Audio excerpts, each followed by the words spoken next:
அனைவருக்கும் வணக்கம். Graph theory April 2022 இருக்கிற பார்ட் A கொஷின் பார்க்கலாம். இந்த ஃபர்ஸ்ட் கொஷின் பார்த்தீங்கன்னா இது அடிக்கடி கேட்குற question. Prove that the sum of the degrees of the points of a graph G is twice the number of lines. முதல்ல நம்ம புரிஞ்சுக்க வேண்டிய விஷயம், ஒரு கிராஃப்னா நமக்கு அதில் பாயிண்ட் செட்டோ லைன் செட்டோ இருக்கிறது.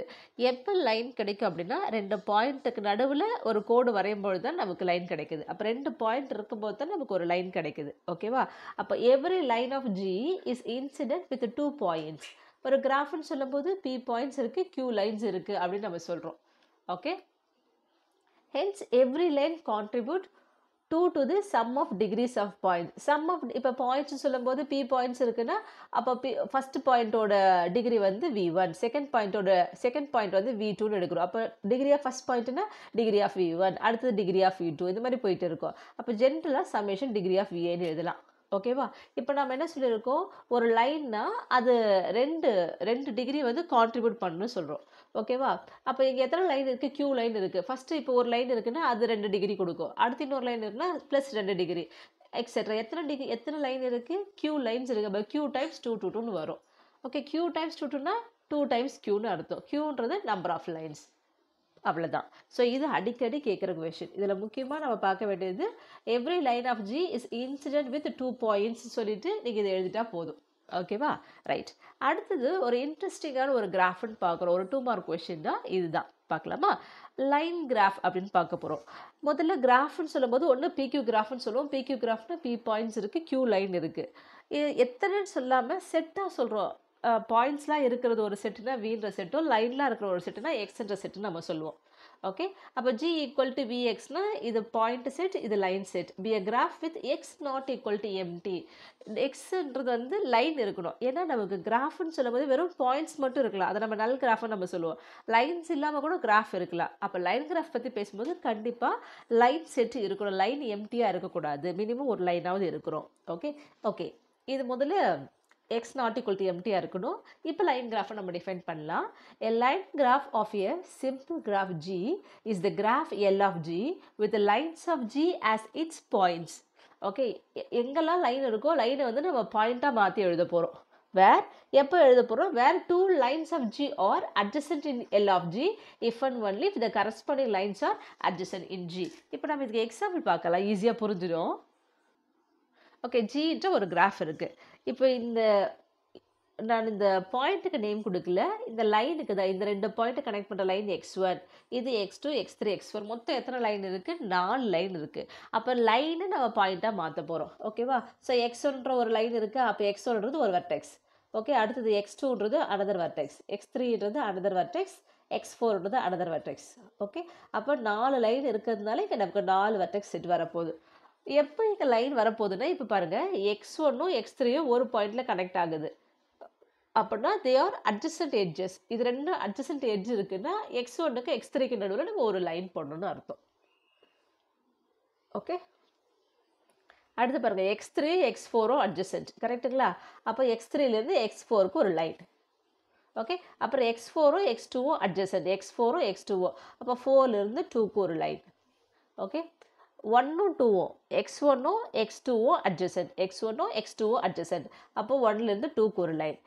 X2ம் X3 அட்ஜசன்ட் பாருங்கள். அப்போ 2லேருந்து 3க்கு ஒரு லைன். ஓகேவா? அப்போ இதுதான் L of G. அவ்வளோதான். ஓகே, அப்போ இங்கே ஜியில் லைனாக இருக்கிறத வந்து நம்ம L of Gயில் பாயிண்ட்டாக எழுத போகிறோம். அப்போ எப்போ லைன் வரும்னா, 2 லைன் ஜியில் அட்ஜசண்ட்டாக இருந்துச்சுன்னா இங்கே லைன் இருக்குன்னு அர்த்தம். Okay, again show that the partition P equal to 6 6 5 4 3 3 1 is not graphic. இதே கொஷின் இதுக்கு முந்தின காணொலியில் இருக்கிற பார்ட்டி கொஷினில் நம்ம பார்த்துருக்கோம். அங்கே ஒரு மாடலில் போடுவேன், இது இன்னொரு மாடலில் போட போகிறேன் நான். ஓகே, ஏன்னா ஏற்கனவே ஒரு மெத்தட் சொல்லி கொடுத்துறாலே, இது இன்னொரு மெத்தட். ஓகே, இந்த இடத்துல நம்ம பார்க்கும்போது என்னென்னா, இது எல்லாமே நம்ம டிகிரின்னு எடுத்துகிட்டு இது எல்லாத்தையும் சம் பண்ணி பார்த்தா ஈவனாக வருதான்னு பார்க்கணும். நாம ஈவனாக வந்துச்சுன்னா அது கிராஃபிக்காக இருக்கிறதுக்கு சான்ஸ் இருக்குது. அப்போ அடுத்த கண்டிஷன் பார்க்கணும். சப்போஸ் இது சம் பண்ணும்போதே உங்களுக்கு ஈவன் வரல, ஆட் அப்படின்னு சொல்லிட்டு இட்ஸ் நாட் எ கிராஃபிக், ஸ்டார்டிங்லேயே நம்ம சொல்லிடலாம். ஓகே, இது நெசசரி கண்டிஷன் தான், சஃபிஷியன்ட் கிடையாது. இப்போ 6 6 5 4 3 3 1ன்னு இருக்கு இல்லையா? அந்த சம் ஆஃப் டேர்ம்ஸ் ஆட் பண்ணி பார்க்குறேன். பண்ணும்போது 28 இருக்குது. அப்போ ஈவனாக இருக்குது. ஸோ இது ஈவனாக இருக்குது ஒரு கண்டிஷன்னா. அடுத்து d i less than p minus 1. எத்தனை பாயிண்ட்ஸ் இருக்கு? 1 2 3 4 5 6 7 பாயிண்ட்ஸ் இருக்கு. 7 minus 1 6. எல்லா டிகிரியுமே less than or equal to 6 இருக்கான்னு பார்க்கணும். இருக்கு. செகண்ட் கண்டிஷன் இருக்கு. இது ரெண்டும் இருந்துச்சுன்னா இது நெசசரி கண்டிஷன் தான். இப்போ நம்ம அடுத்து வர ஒரு கண்டிஷனை செக் பண்ண போறோம். ஸோ ஃபர்ஸ்ட் இந்த கிவன் டிகிரி கொடுத்துருக்காங்க இல்லையா, ஹையர் டு லோயர் ஆர்டர்ல இருக்கான்னு பார்க்கணும். அது இருக்கு நமக்கு. ஓகே, நான் உங்களுக்கு அதை நான் இங்கே தனியாக நான் இங்கே போடுறேன். So given partitions, given sequence என்னன்னா 6 6 5 4 3 3 1. ஓகே, இதுதான் கிவன் பார்ட்டிஷன். இதில் கிவன் ஃபஸ்ட்டு கொடுத்துருக்காங்க இல்லையா, இதுதான் D1 degree D1 D2 D3 D4 D5 D6 D7. Okay, இப்போ நம்ம ஃபஸ்ட்டு என்ன கண்டுபிடிக்கணும்? ஃபஸ்ட்டு பார்ட்டிஷன் நம்ம அதாவது மாடிஃபைடு பார்ட்டிஷன் நம்ம கண்டுபிடிக்க போகிறோம். இந்த மாடிஃபைடு பார்ட்டிஷனில் என்ன வரணும் அப்படின்னா D1 + 1 என்ன நம்ம கண்டுபிடிக்கணும். What is D1 + 1? D1ன்றது வந்து 6, 6 + 1ன்னா 7. அப்போ D2லேருந்து ஆரம்பித்து D7 வரைக்கும் நம்ம 1 கழிச்சு எழுதணும். D1 விட்டுடணும். நம்ம D1 விட்டுட்டு நம்ம என்ன பண்ணணும்? D2 - 1 D3 - 1 எக்ஸெட்ரா எது வரைக்கும் D1 + 1 7ன்றதால அந்த D7 - 1 வரைக்கும் நம்ம ஒன்று கழிச்சு எழுதணும். இதுக்கப்புறம் வேறு ஏதாவது டேர்ம்ஸ் வந்தால் எக்ஸெட்ரா அதை அப்படியே ஆசிட்டிஸ் எழுதிடணும். ஓகே, இப்போ நம்ம P' கண்டுபிடிக்கலாமா? ஸோ D1 விட்டுடணும், 6 விட்டுடணும். ஓகேவா? D2ன்றது இங்கே சாரி D1ன்றது 6 6 + 1 7 D7 இங்கே இருக்குது. அப்போது இந்த D2லேருந்து D7 வரைக்கும் ஒன்று கழிச்சு எழுதுறோம். ஃபஸ்ட்டு இந்த 6 இருக்கிறது விட்டுடணும். அப்போ தள்ளி எழுதுறேன். ஓகே, இப்போ 6க்கு என்ன? 6க்கு பதில் 6 - 1 5 5 - 1 4 4 - 1 3 3 - 1 2 3 - 1 2 1 - 1 0. ஓகே, இது நம்ம கண்டுபிடிச்ச பிறகு இது வந்து ஹையர் டு லோயர். நம்ம ஸ்டார்டிங்கில் ஹையர் டு லோயராக அரேஞ்ச் பண்ணிட்டோம். இப்போ ஹையர் டு லோயர் வந்துருச்சு. இப்போ எது D1னா இதுதான் நமக்கு D1. இது D1, இது D2, இது D3, இது D4, இது D5, இது D6. அகைன் நம்ம இங்கே என்ன கண்டுபிடிக்கணும்? D1 + 1 கண்டுபிடிக்கணும். D1ன்றது இப்போ இங்கே 5 5 + 1ன்றது 6. அப்போது இங்கே அடுத்த செகண்ட் பார்ட்டிஷன் நம்ம அடுத்த மாடிஃபைட் பார்ட்டிஷன் என்ன பண்ணோம்? இப்போ இந்த D1 விட்டுடணும். D2லேருந்து நம்ம 1 கழிச்சு எழுதணும். D2 - 1 D3 - 1 எக்ஸெட்ரா எது வரைக்கும் D6 - 1. இதுக்கப்புறம் இதாக டேர்ம் வந்து ஆசிட்டிஸ் அப்படியே நம்ம எழுதணும். ஓகே, இப்போது double dash second modified sequence கண்டுபிடிக்கலாமா? பார்ட்டிஷன் கண்டுபிடிக்கலாமா? ஸோ இந்த D1 விட்டுடணும். அப்போ 4 - 1னா 3 3 - 1னா 2 2 - 1னா 1 2 - 1னா 1 0 - 1னா -1. ஸோ நெகட்டிவ் வந்துருச்சு இல்லையா? ஸோ அதனால் திஸ் இஸ் நாட் கிராஃபிக்னு சொல்லுவோம். இப்போ இது உங்களுக்கு புரியுதுக்காக இவ்வளோ எலாபரேட்டாக எழுதியிருக்கேன். நீங்கள் என்ன பண்ணிக்கலாம்? எடுத்த உடனே ஃபஸ்ட்டு பார்ட்டிஷன் எழுதிக்கோங்க. ஓகே, 6 6 5 4 3 3 1. ஓகே, பண்ணிட்டோமா? இப்போ ஃபஸ்ட் பார்ட்டிஷன் என்ன பண்ணணும்? ஃபஸ்ட்டு இருக்கிற 6 விட்டுடணும். விட்டுட்டு 6 + 1னா 7. இங்கே 1 2 3 4 5 6 7 இதுதான் நமக்கு D7. இது வரைக்கும் ஒன்று நம்ம கழிச்சு எழுதணும். அப்போ 6 - 1னா 5 5 - 1னா 4 4 - 1னா 3 3 - 1 2 3 - 1 2 1 - 1 0. இப்போது 1 2 3 4 5 6 இருக்குது. 5 + 1னா 6 6 வரைக்கும் ஒன்று கழிச்சு எழுதணும். முதல்ல இருக்கிற ஒன்றை விட்டுடணும். ஓகே, ஸோ அப்போ இங்கே வரும்போது இங்கேருந்து ஆரம்பிக்கணும். 3 - 1னா 4 - 1னா 3 3 - 1 2 2 - 1 1 2 - 1 1 0 - 1னா -1 நெகட்டிவ் வருது. நெகட்டிவ் வந்துச்சுன்னா திஸ் இஸ் நாட் கிராஃபிக்னு நம்ம முடியணும். The given sequence is not graphic அப்படின்னு நம்ம சொல்லி முடிச்சிட்டோம். ஓகே, சப்போஸ் இந்த மாதிரி வரும்போது எல்லாமே 1 1 அண்ட் 0 மட்டும் வந்துச்சு அப்படின்னா, எல்லாமே பாசிட்டிவாக வந்துருச்சு அப்படின்னா அது கிராஃபிக்னு நம்ம சொல்லுவோம். அந்த மாதிரி ஏதாவது ஒரு கொஸ்டின் வந்தால் நம்ம அடுத்த காணொளியில் நம்ம அதை பார்க்கலாம். அடுத்த கொஸ்டின் பார்த்தீங்கன்னா, டிஃபைன் கனெக்டட் கிராஃப். எப்போ நம்ம கனெக்டட் கிராஃப் அப்படின்னு நம்ம சொல்லுவோம்னா, எந்த 2 டிஸ்டிங்க்ட் பேர் ஆஃப் பாயிண்ட்ஸ் எடுத்திங்கனாலும் நமக்கு என்ன பண்ண முடியும்? அங்கிறது ஒரு பாத்தை நம்மளால் எழுத முடியுது அப்படின்னா அதுதான் நம்ம என்ன சொல்லுவோம்? கனெக்டட் கிராஃப் அப்படின்னு நம்ம சொல்லுவோம். A graph is connected if there is a path between every pair of distinct vertices of the graph. Okay, so அடுத்து பாருங்கள், define regular graph with an example. இந்த ரெகுலர் கிராஃப்ன்றது வந்து முதல்ல அது ஒரு சிம்பிள் கிராஃபாக இருக்கணும். சிம்பிள் கிராஃப்னா என்ன அர்த்தம்? மல்டிபிள் எட்ஜஸோ லூப்போ இல்லாமல் இருக்கிறது. ஓகே, ஒரு சிம்பிள் கிராஃபை தான் நம்ம ரெகுலர் சொல்ல போகிறோம். If every vertex of the graph has the same degree, எந்த வெர்டெக்ஸுக்கு எடுத்தாலும் டிகிரி சேமாக இருக்கணும். ஓகே, இப்போ நான் எடுக்கிறேன். இப்போது ரெண்டு பாயிண்ட் வச்சுருக்கேன். இப்போ நான் ரெண்டுத்தையும் ஜாயின் பண்ணுறேன். ஓகேவா? இப்போ இந்த பாயிண்டில் இதனோட டிகிரி என்ன? ஒரு லைன் இன்சிடென்ட் ஆயிருக்கு. அப்போ டிகிரி 1. இந்த பாயிண்டில் என்ன? டிகிரி 1. ஓகேவா? ஸோ அப்போ இது ரெகுலர் கிராஃப் ஆஃப் டிகிரி 2ன்னு அர்த்தம்.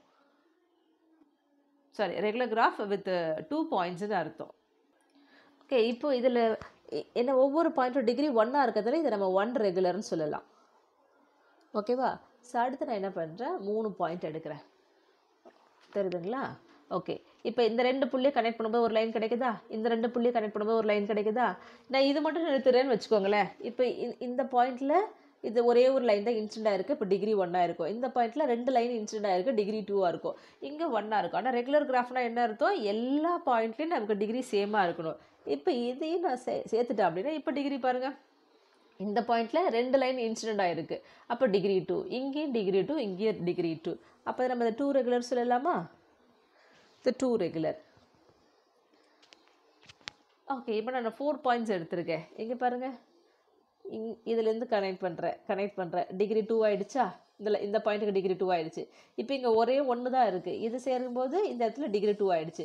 இப்போ இந்த பாயிண்ட் பார்த்தீங்கன்னா டிகிரி 1 இருக்குது. இது கனெக்ட் பண்ணும்போது டிகிரி 2 வந்துடுச்சு பாருங்கள். இதுவும் 2 ரெகுலர். ஓகே, ஸோ இந்த மாதிரி நம்ம வரைஞ்சிட்டே போகலாம். ரைட்டா? ஓகே, அடுத்த கொஷின் இன்னும் ஒரு இன்ட்ரெஸ்டிங்கான கொஷின். க்ளோஷர் பற்றி இந்த கொஷின் பேப்பரில் வந்து ஒரு 2-3 கொஷின் கேட்டிருக்காங்க. நம்ம இப்போ இந்த நல்ல தெளிவாக பார்த்தோன்னா அடுத்த கொஷினுக்கு இது ஈஸியாக இருக்கும்.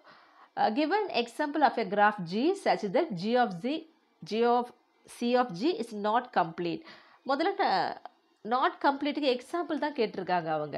ஆனால் நமக்கு சி ஆஃப் ஜினா நமக்கு என்னென்னு தெரியணும் இல்லையா? முதல்ல அதை பார்க்கலாம். சி ஆஃப் ஜின்றது வந்து க்ளோஷர் ஆஃப் ஜி அப்படின்னு நம்ம சொல்கிறோம். அந்த க்ளோஷர் ஆஃப் ஜியை தான் நம்ம சி ஆஃப் ஜி அப்படின்னு நம்ம எழுதுகிறோம். Okay, the closure C of G of a graph G with P point is obtained by repeatedly adding a new edge. New edge na new line nu artham. New line நம்ம add பண்றோம் u க்கு v க்கு, connecting a non adjacent pair of points. ரெண்டு பாயிண்ட்க்கு நடுவுல line இல்லனா அந்த ரெண்டு பாயிண்ட்க்கு நடுவுல புதுசா ஒரு லைன் போடுறோம். எப்போ லைன் போடணும் அப்படினா if degree of u plus degree of v வந்து greater than or equal to n ஆ இருக்கணும், until no more pairs with this property can be found. Okay, okay, இங்கே greater than or equal to என்னன்னு சொல்கிறதுல greater than or equal to be எத்தனை points இருக்கோ அது வரணும். Okay, B points இருந்துச்சுன்னா அந்த சம் வந்து நான் இப்போ ஒரு எக்ஸாம்பிள் போடுறேன், அப்போ நமக்கு இது ஈஸியாக புரிஞ்சுக்க முடியும். ஓகேவா? இப்போ நான் ஜின்னு ஒரு கிராஃப் நான் இங்கே பாயிண்ட்ஸ் வச்சுருக்கேன். ஆக்சுவலாக இந்த லைனை நான் கனெக்ட் பண்ணுறேன். ஓகே, இப்போ இதுதான் நமக்கு ஜின்ற கிராஃபு. ஓகேவா? இப்போ பாருங்கள், நமக்கு 1 2 3 4 5 6 பாயிண்ட்ஸ் இருக்குது நமக்கு. அப்போ இந்த இடத்துல வந்து பீன்றது வந்து நமக்கு 6. ஓகே, இப்போ நம்ம இந்த பாயிண்ட் எடுக்கிறோம் அப்படின்னா இதனோட டிகிரி என்னன்னு பாருங்கள், 1 2 பாயிண்ட் இது இன்சிடென்ட் ஆயிருக்கு, அப்போ டிகிரி 2. ஓகே, இங்கே எடுக்கிறோம், இது ஏற்கனவே இங்கே இதில் டிகிரி 2, இந்த இடத்துல வரும்போது 4 லைன் இன்சிடென்ட் ஆயிருக்கு, டிகிரி 4. இங்கே 2 லைன் இன்சிடென்ட் ஆயிருக்கு, இங்கே 2 லைன் இன்சிடென்ட் ஆயிருக்கு, இங்கே 2 லைன் இன்சிடென்ட் ஆயிருக்கு. இப்போ எந்த 2 வெர்டிசஸ்க்கு நடுவில் லைன் இல்லைன்னு பாருங்கள். இந்த 2 வெர்டெக்ஸுக்கு நடுவில், இந்த 2 பாயிண்ட்டுக்கு நடுவில் லைன் இல்லை. ஆனால் இங்கே நம்ம லைன் புதுசாக ஆட் பண்ண முடியுமா? ஏன்னா இங்கே டிகிரி 2 இருக்குது, இங்கே டிகிரி 2 இருக்குது. ரெண்டுத்தையும் ஆட் பண்ணால் 4 தானே வருது. நமக்கு greater than or equal to 6ஆக இருக்கணும். அப்போ இந்த ரெண்டு புள்ளிகளுக்கு நடுவில் நம்ம ஒரு லைன் போட முடியாதுன்னு அர்த்தம். ஓகே, ஸோ இப்போ இங்கே என்ன இருக்குன்னு பாருங்கள், இந்த இடத்துல 4ன்னு இருக்கா, இங்கே 2ன்னு இருக்குது பாருங்கள். அப்போது 4 2 6, குறைஞ்சது 6 இருக்குது. அப்போ நாம் இங்கே என்ன பண்ணலாம், லைன் போட முடியும்னு அர்த்தம். அப்போ நான் திருப்பி என்ன பண்ணுறேன், சி ஆஃப் ஜி சொல்லும்போது முதல்ல ஜி ஆஸ் இட் இஸ் நம்ம அப்படியே வரைஞ்சிக்கிறோம். ஓகே,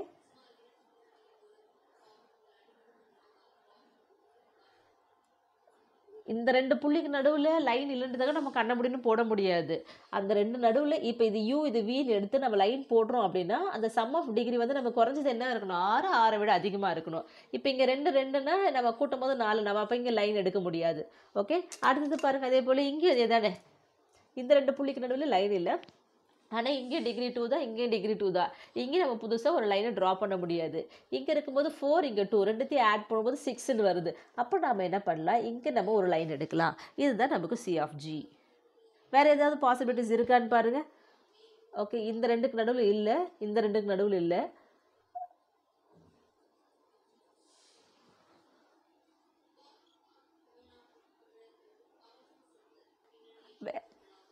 வேறு எந்த புள்ளி எடுத்தாலும் டிகிரி நம்ம ஆட் பண்ணும்போது 6 விட அபவ் வர்றதில்லை.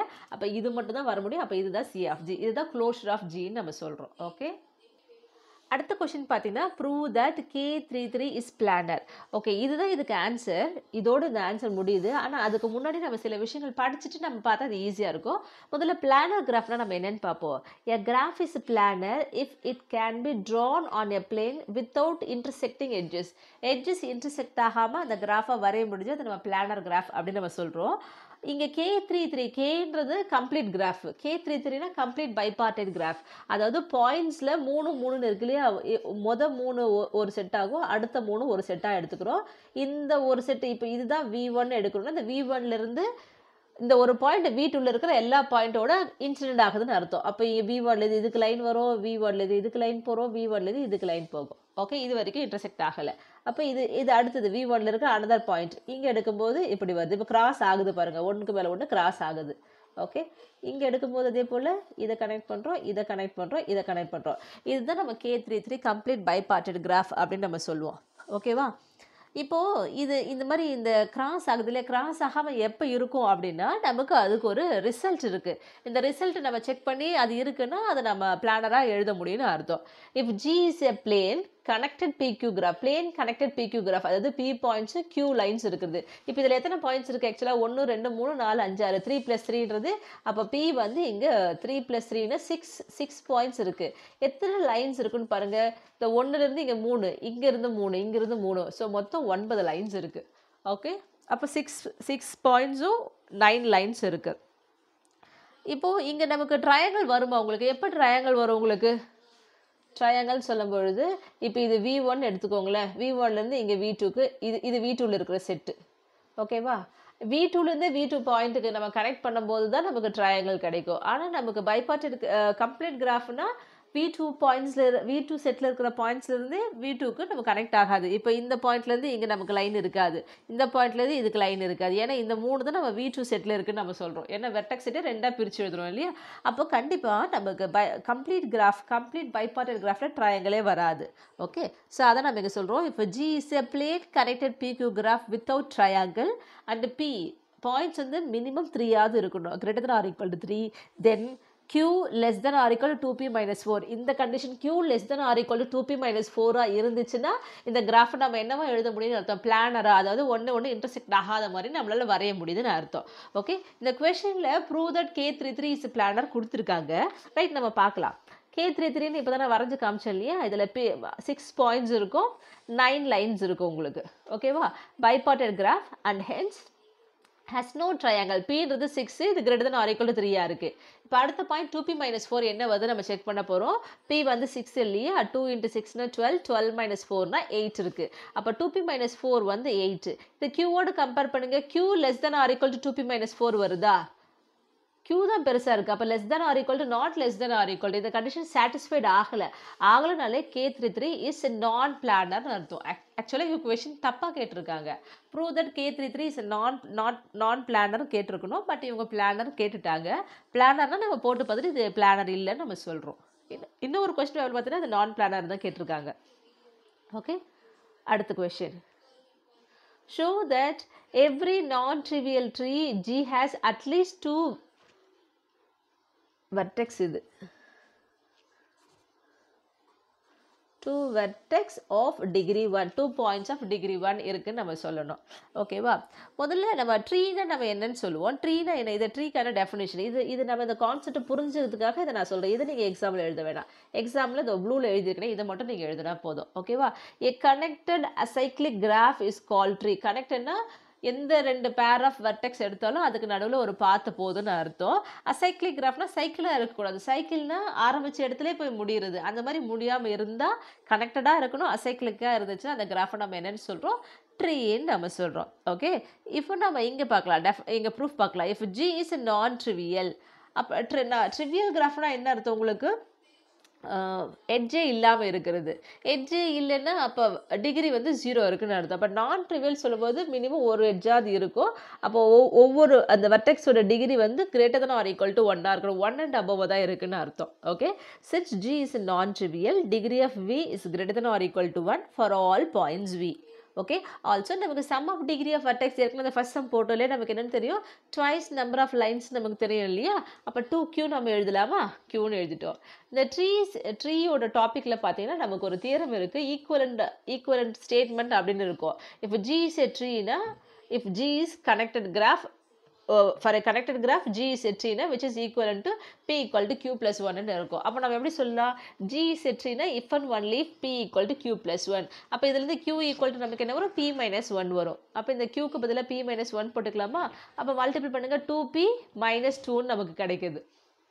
ஓகே. நம்ம டிகிரி இங்கே அசைக்ளிக் கிராஃப்னு நம்ம சொல்கிறோம் இல்லையா? அப்போ சைக்ளிக் கிராஃப்னா சைக்கிளில் என்ன அர்த்தம்? 1 இப்படி 2 இப்படி 3ன்னு போகும். அப்போ எந்த பாயிண்ட் எடுத்திங்கனாலும் அதுக்கு டிகிரி 2ஆக இருக்கும். ஓகேவா? இந்த எண்டு 2 கனெக்ட் ஆகாது இருக்கிற இடத்துல மட்டும்தான் நமக்கு என்னவா இருக்கும்? டிகிரி 1ஆக இருக்கும். அப்போ -2ன்னு வருது பாருங்க.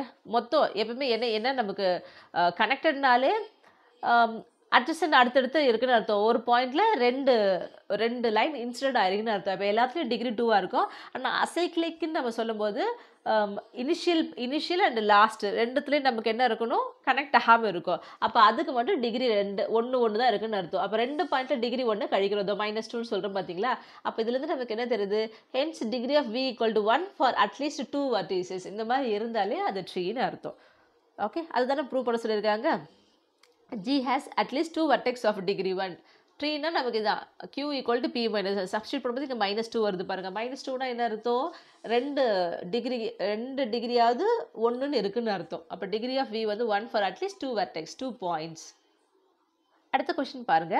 For what value of n Kn is Eulerian அப்படின்னு சொல்லியிருக்காங்க. ஓகே, இதுக்கான ரிசல்ட் நான் இங்கே கீழே தான் கொடுத்துருக்கேன். இதுக்கு முன்னாடி இருக்கிற வரைக்கும் இங்கே தான் நமக்கு ஆன்சர் சொல்யூஷன் இங்கே தான் ஆரம்பிக்குது. ஆக்சுவலாக இதை நம்ம புரிஞ்சுக்கிறதுக்காக நான் கொடுத்துருக்கேன். Kn ஆக்சுவலாக நமக்கு என்ன அர்த்தம்? Complete graph with n points அர்த்தம். கம்ப்ளீட் கிராஃப்னா எந்த 2 டிஸ்டிங் பாயிண்ட் எடுத்தாலும் தே ஆர் அட்ஜசன்ட். எந்த 2 டிஸ்டிங் பாயிண்ட் நடுவுலையும் ஒரு லைன் போகுதுன்னு அர்த்தம். அதை தான் நம்ம கம்ப்ளீட் கிராஃப்னு சொல்லுவோம். என்னன்றது எத்தனை பாயிண்ட்ஸ் இருக்குது? இப்போ 5 பாயிண்ட்ஸ் இருந்தால் K5 நம்ம சொல்லுவோம், அந்த மாதிரி. ஓகேவா? இப்போ கனெக்டட் கிராஃப்லேயே நமக்கு அடுத்து ஒரு ரிசல்ட் சொல்லியிருக்கு பாருங்க. Let G be a connected graph with exactly 2 odd vertices. 2 டிகிரிக்கு மட்டும் ஆடாக இருந்துச்சுன்னா, ரெண்டு பாயிண்ட்டுக்கு மட்டும் டிகிரி ஆடாக இருந்துச்சுன்னா, then G contains an open trial with all vertices and edges of G. அந்த ட்ரையலில் எல்லா வர்டிசஸும் எட்ஜஸ் ஆஃப் G இருக்குன்னு அர்த்தம். அப்போ ஒரு ட்ரையலில் ஜின்ற கிராஃபோட வர்டிசஸும் எட்ஜஸ் எல்லா வர்டெக்ஸ் எல்லா எட்ஜும் ஒன்ஸ் இருந்துச்சுன்னா அதை நம்ம ஆயிலேரியன் ட்ரையல் நம்ம சொல்லுவோம். அந்த கிராஃப் தான் நம்ம ஆயிலேரியன் அப்படின்னு நம்ம சொல்கிறோம். ஓகேவா? அப்போ G is a அப்போ இந்த ரிசல்ட்டை நம்ம வேறு விதமாக எப்படி சொல்லலாம்? If G is a connected graph with exactly 2 odd vertices, then G is Eulerian. ஓகேவா? இப்போ நம்ம கேஎனுக்கு வரலாம். இப்போ தான் நம்ம இது நம்ம புரிஞ்சுக்கிறதுக்காக இப்போ கேஎன் பற்றி நம்ம பேசலாம், சொல்யூஷன் பற்றி பேசலாம். K n has an Eulerian trial if there exist exactly 2 vertices of odd degree, since 2 of n vertices as degree n minus 1. Add டிகிரினா என்ன அர்த்தம்? இப்போ என்னன்னு ஒன்று எடுக்கிறோன்னா n minus 1 தான் நமக்கு என்னவா இருக்கணும்? ஆட் டிகிரியாக இருக்கணும். அப்போ n minus 1ன்னு சொல்கிறோம். எப்போ n vertices இருக்கணும், n minus 1 இருக்கணும், n2ன்னு போட்டு பாருங்களேன். இதோ வரைஞ்சிருக்க பாருங்க. கம்ப்ளீட் கிராஃபாக இருக்கணும். K2 எடுத்திங்கன்னா இதில் 2 வெர்டிசஸ் இருக்குது. 2ல் 1னா 1 டிகிரி 1 ரெண்டுத்துக்கு ஆட் டிகிரி வந்துருச்சு இல்லையா? அப்போ n2ஆக இருக்கும் பொழுது தான் Kn நமக்கு என்னவாக இருக்கும்? ஆயிலேரியனாக இருக்கும். ஓகே, இப்போ அந்த க்ளோஷர் பற்றி நம்ம ஏற்கனவே பார்த்தோம் இல்லையா? க்ளோஷர் கிராஃப் பற்றி பார்த்தோம் இல்லையா? இப்போ find the closure of C5 + X நம்ம சொல்லியிருக்காங்க. C5னா என்ன அர்த்தம்? சைக்கிள் ஆஃப் லென்த் 5ன்னு அர்த்தம். ஓகே, அப்போ 1 2 3 4 5. முதல்ல நான் 5 பாயிண்ட்ஸ் வச்சுருக்கேன். ஒரு லைன், 2வது லைன், 3வது லைன், 4வது லைன், 5வது லைன் ஆரம்பித்த இடத்துலேயே முடிச்சுட்டேன்னா அப்போ இதுதான் எனக்கு C5. Okay, cycle of length 5ன்னு அர்த்தம். C5 + Xனா இதில் எக்ஸ்ட்ரா ஒரு எட்ஜஸ் நம்ம எங்கேயாவது நான் அட்ஜசன்ட் வெர்டிசஸ் எது இருக்கோ இங்கேயோ இல்லை இதுலேயோ ஏதோ ஒரு ரெண்டுத்துக்கு நடுவில் ஒரு எக்ஸ்ன்னு எடுத்துக்கலாம். ஓகேவா? ஓகே, முதல்ல நான் C5 வரைஞ்சிடுறேன். நீங்கள் எக்ஸ் எது வேணாலும் எடுத்துக்கலாம். எந்த 2 பாயிண்ட்டுக்கு நடுவில் லைன் இல்லையோ, இப்போ இது ரெண்டுத்துக்கு நடுவில் இல்லை, இதை நீங்கள் எக்ஸ்ன்னு எடுத்துக்கலாம், இல்லை இது எக்ஸ் எடுத்துக்கலாம், இது எக்ஸ்ன்னு எடுத்துக்கலாம்னா இது எக்ஸ்ன்னு எடுத்துக்கிறேன். ஓகேவா? இது எக்ஸ்ன்னு எடுத்தால் இதுதான் C5 + X. இப்போ நம்ம என்ன கண்டுபிடிக்கணும்? இதனோட க்ளோஷர் நம்ம கண்டுபிடிக்க போகிறோம். ஓகே,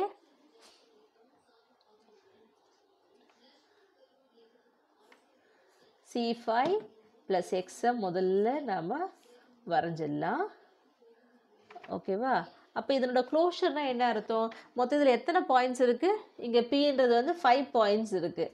அப்போது 2 வெர்டிசஸ் நடுவில் லைன் இல்லை அப்படின்னா அதனோட சம் ஆஃப் டிகிரி 5, 5 விட அதிகமாக இருக்கணும்.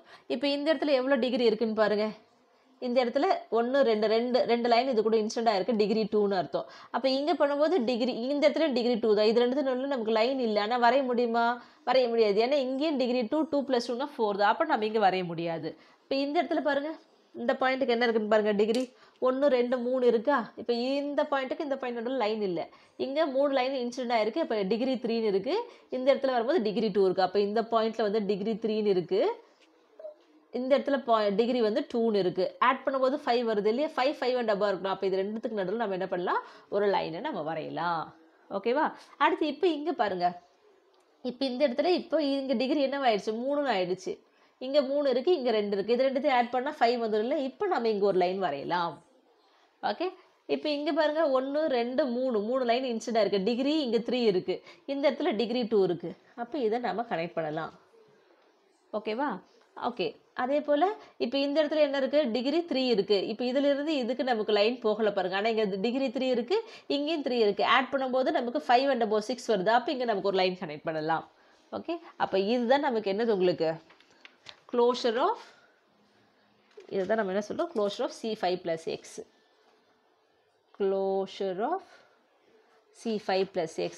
இது பார்த்தீங்கன்னா கம்ப்ளீட் கிராஃப். ஒரு பாயிண்ட்ல இருந்து எந்த 2 பாயிண்ட் எடுத்தாலும் உங்களுக்கு லைன் போகுது பாருங்கள். இங்கே 1 2 3 4, இங்கே 1 2 3 4, 1 2 3 4, 1 2 3 4, எல்லாத்துக்கும் டிகிரி 4ஆக இருக்கும். அப்போ ஒரு பாயிண்ட் வந்து மீதி இருக்கிற 4 பாயிண்ட்டோட அட்ஜசென்ட்டாக இருக்குது. அப்போ this is nothing but complete graph of 5 degree 0.5ன்னு அர்த்தம். அப்போ closure of C5 + X nothing but K5 complete graph of 5 பாயிண்ட்ஸ்னு அர்த்தம். ஓகே, இப்போ K4 - X என்னன்னு நம்ம பார்க்கலாமா?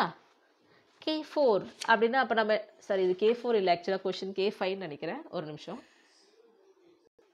இல்லை, அது K4 - X தான். இப்போ K4ன்றது நமக்கு என்ன அர்த்தம்? கம்ப்ளீட் கிராஃப் ஆஃப் 4 பாயிண்ட்ஸ்னு அர்த்தம் இல்லையா? முதல்ல நம்ம 4 பாயிண்ட்ஸ் நம்ம பிளாட் பண்ணிக்கலாம். 4 பாயிண்ட்ஸ். ஓகே, இதில் நம்ம கம்ப்ளீட் கிராஃப்னு சொல்லும்போது இந்த ஒரு பாயிண்ட் வந்து மீதி இருக்கிற 3 லைனுக்கு நடுவில் மீதி இருக்கிற 3 பாயிண்ட்டோட கனெக்ட் ஆகிருக்கணும். இந்த ஒரு பாயிண்ட் 1 2 3, அப்போ இந்த ஒரு புள்ளி மீதி 3 புள்ளியோட அட்ஜசென்ட் ஆகிருக்கு. கரெக்டாக? அப்போ இதே போல் இது எடுத்திங்கன்னா இது ஆல்ரெடி இதோட அட்ஜசென்ட் ஆகிருக்கு. இங்கே லைன் இல்லை, இங்கே வரைஞ்சிட்டோம். இங்கே வரையும்போது இங்கே வரைஞ்சிட்டோம். அப்போ இதுதான் நமக்கு என்னது? K4ன்னு அர்த்தம். K4 - Xனா இப்போ ஏதோ ஒன்று தான் நம்ம எக்ஸ்ன்னு எடுத்துக்கலாம். ஓகேவா? இப்போ நான் K4 - Xனா இதை நான் எக்ஸ்ன்னு எடுத்துக்குவா? 1 2 3 4, நான் இதை எக்ஸ்ன்னு எடுத்துக்கிறேன். எந்த ஒரு லைன் வேணாலும் நீங்கள் எக்ஸ்ன்னு எடுத்தாலும் நான் இதை எக்ஸ்ன்னு எடுத்துருக்கேன். ஓகே, அந்த லைனை மட்டும் நம்ம ரிமூவ் பண்ணணும். லைனை ரிமூவ் பண்ணும்போது பாயிண்ட்ஸ் அப்படியே தான் இருக்கும். லைன் மட்டும்தான் போகும், கோடு மட்டும்தான் நமக்கு போக வழியா, புள்ளிகள்லாம் அப்படியே தான் இருக்கும். அப்போ இது என்னது? K4 - X. இப்போ இதனோட க்ளோஷரை நம்ம கண்டுபிடிக்கணும். இதனோட க்ளோஷர்னால் எந்த 2 புள்ளிகளுக்கு நடுவில் லைன் இல்லையோ அங்கே லைன் வரைய முடியுமான்னு பார்க்கணும். சும்மா வரைய முடியாது. அந்த 2 புள்ளிகளோட டிகிரி வந்து நமக்கு என்னவாக இருக்கணும்? > = நம்பர் ஆஃப் பாயிண்ட்ஸாக இருக்கணும். இங்கே நம்பர் ஆஃப் பாயிண்ட்ஸ் வந்து 4 உங்களுக்கு. ஓகே, இப்போ இந்த புள்ளிக்கும் இந்த புள்ளிக்கு நடுவில் தான் லைன் இல்லை. இங்கே என்ன டிகிரி இருக்குது? 1 2 இருக்குது. இங்கே என்ன இருக்குது? டிகிரி 2 இருக்குது. 2 2 கூட்டினா 4. இங்கே Pன்றது 4 தானே? Pன்றது 4. அப்போ கரெக்டாக இருக்குது. அப்போ நம்ம என்ன பண்ணுறோம்? இந்த இடத்துல வரையும்போது க்ளோஷர் ஆஃப் C4 - Xன்னு நமக்கு சொல்லும்போது முதல்ல C4 - X தானே ஆஸ் இட் இஸ் வரைஞ்சிக்கிறேன். ஓகே, இது C4 - X. இப்போ க்ளோஷர் ஆஃப் C4 - Xனா க்ளோஷர் ஆஃப் C4 இல்லை, K4 - X அப்படின்னு சொல்லும்போது இந்த 2 புள்ளிக்கு நடுவில் லைன் இல்லை. அந்த லைன் நான் பார்க்குறதுக்கு முன்னாடி என்ன பண்ணணும்? இந்த புள்ளியோட டிகிரி இந்த புள்ளியோட டிகிரி ஆட் பண்ணி பார்க்கணும். இங்கே 2 இருக்குது, 2 இருக்குது 4. நம்பர் ஆஃப் பாயிண்ட்ஸ் ஈக்குவலாக அதிகமாக இருக்கணும். அப்போ இங்கே ஒரு லைன் நம்ம வரைய முடியும். அப்போ closure of K4 - X is nothing but K4. Okay, இன்ட்ரெஸ்டிங்காக இருக்குல்ல? Define tournament. இங்கே பார்த்தீங்கன்னா டைகிராஃப்னு சொல்லுவோம். டைகிராஃப்னா டைரக்டட் கிராஃப். அதாவது ஒரு லைன் வரைகிறோம் அப்படின்னா ஆரம்ப புள்ளி எங்கேருந்து எங்கே முடியுது, அப்போ அதுதான் டைரக்ஷன் உங்களுக்கு. இப்போ நான் இங்கே 2 புள்ளி இருக்குது அப்படின்னா இப்படி நான் போடுறோம் அப்படின்னா இது இனிஷியல் பாயிண்ட், இது எண்டு பாயிண்ட்னு அர்த்தம். ஓகே, சப்போஸ் இதே நான் இப்படி லைன் வரைகிறேன் அப்படின்னா இது இனிஷியலாக இருக்கும், இது எண்டாக இருக்குன்னு அர்த்தம். இந்த இடத்துல நம்ம டைரக்டர் லைன்னு சொல்கிறதுக்கு பதிலாக ஆர்க்குன்ற வார்த்தையை நம்ம யூஸ் பண்ணுவோம். ஓகே, அப்போ டைரக்டர் டோர்னமெண்ட்னா என்ன அர்த்தம் அப்படின்னா, a digraph D is called a tournament if for every pair of points there is exactly one arc between them. எந்த 2 பாயிண்ட் எடுத்தாலும் அதுக்கு நடுவில் ஒரே ஒரு ஆர்க் இருக்கணும், 2-3 ஆர்க்லாம் இருக்கக்கூடாது, ஒரே ஒரு ஆர்க் இருக்கணும். இருந்துச்சுன்னா அதை நம்ம என்னென்னு சொல்கிறோம், டோர்னமெண்ட் அப்படின்னு நம்ம சொல்கிறோம். ஓகே, மேட்சஸ்லாம் யூஸ் பண்ணுவாங்களா, டோர்னமெண்ட் விளையாடுறாங்கன்னு சொல்லலாம், 2 நாடுகள் விளையாடுறது. ஓகே, ஸோ அந்த 2 சேர்ந்து ஒன்று தான் விளையாடுவாங்க. இந்த சப்போஸ் ஏபின்னு 2 டீம் இருக்குன்னா ஏபியும் சேர்ந்து ஒரு கேம் விளையாடும். ஏபியோட விளையாடுது, பிஏயோட விளையாடுது, 2 வராது, 1 தான் வரும். ரைட்டா, ஏபியோட விளையாடாலும் ஓகே, பிஏயோட விளையாடாலும் ஓகே. ஸோ ஏதோ ஒன்று மட்டும் சொல்லணும். அப்போ அந்த மாதிரி இருக்கிறத நம்ம டோர்னமெண்ட்னு நம்ம சொல்கிறோம். ஓகேவா, அடுத்து டிஃபைன் பிளாக்ஸ் அண்ட் பிரிட்ஜ். பிளாக்ல வந்து நமக்கு என்ன பார்த்தா நோ கட் பாயிண்ட்னு ஒரு டெஃபினேஷன், ஒரு வார்த்தை வரும். ஸோ அதனால நான் முதல்ல கட் பாயிண்ட்னா என்னன்னு கொடுத்துருக்கேன், கட் பாயிண்டோட டெஃபினேஷன் கொடுத்துருக்கேன். A cut point of a graph G is a point whose removal increases the number of components. Okay, ஒரு பாயிண்ட் ரிமூவ் பண்ணிட்டா அது கனெக்டட் கிராஃபாக இருந்து 2 காம்பனண்ட்டாக பிரிஞ்சிடும். அந்த மாதிரி இருந்தால் தான் நம்ம அதை கட் பாயிண்ட்னு சொல்கிறோம். A connected non-trivial graph having no cut point is called a block. நான் ட்ரிவியல் கிராஃப்னு சொல்லும்போது எட்ஜஸ் கண்டிப்பாக இருக்கிறதுன்னு அர்த்தம். அதில் கட் பாயிண்ட்டே இல்லை, அதாவது எந்த பாயிண்ட்டை ரிமூவ் பண்ணாலும் அந்த கிராஃப் கனெக்டடாக இருக்குன்னா அந்த கிராஃபை நம்ம என்னென்னு சொல்லுவோம், பிளாக் அப்படின்னு நம்ம சொல்லுவோம். ஓகேவா, right. A bridge of a graph G is a line. bridgeன்றது ஒரு line whose removal increases the number of components. அப்போ கட் பாயிண்ட்றது வந்து ஒரு பாயிண்ட் ரிமூவ் பண்ணால் காம்போனன்ட்ஸ் இன்க்ரீஸ் ஆகுது. bridgeன்றது வந்து ஒரு லைனு ரிமூவ் பண்ணால் நம்பர் ஆஃப் காம்போனன்ட்ஸ் இன்க்ரீஸ் ஆகுது. அவ்வளோதான். ஸோ இதுதான் definition for blocks and bridge. அடுத்த காணொலியில் சந்திக்கலாம். நன்றி, வணக்கம்.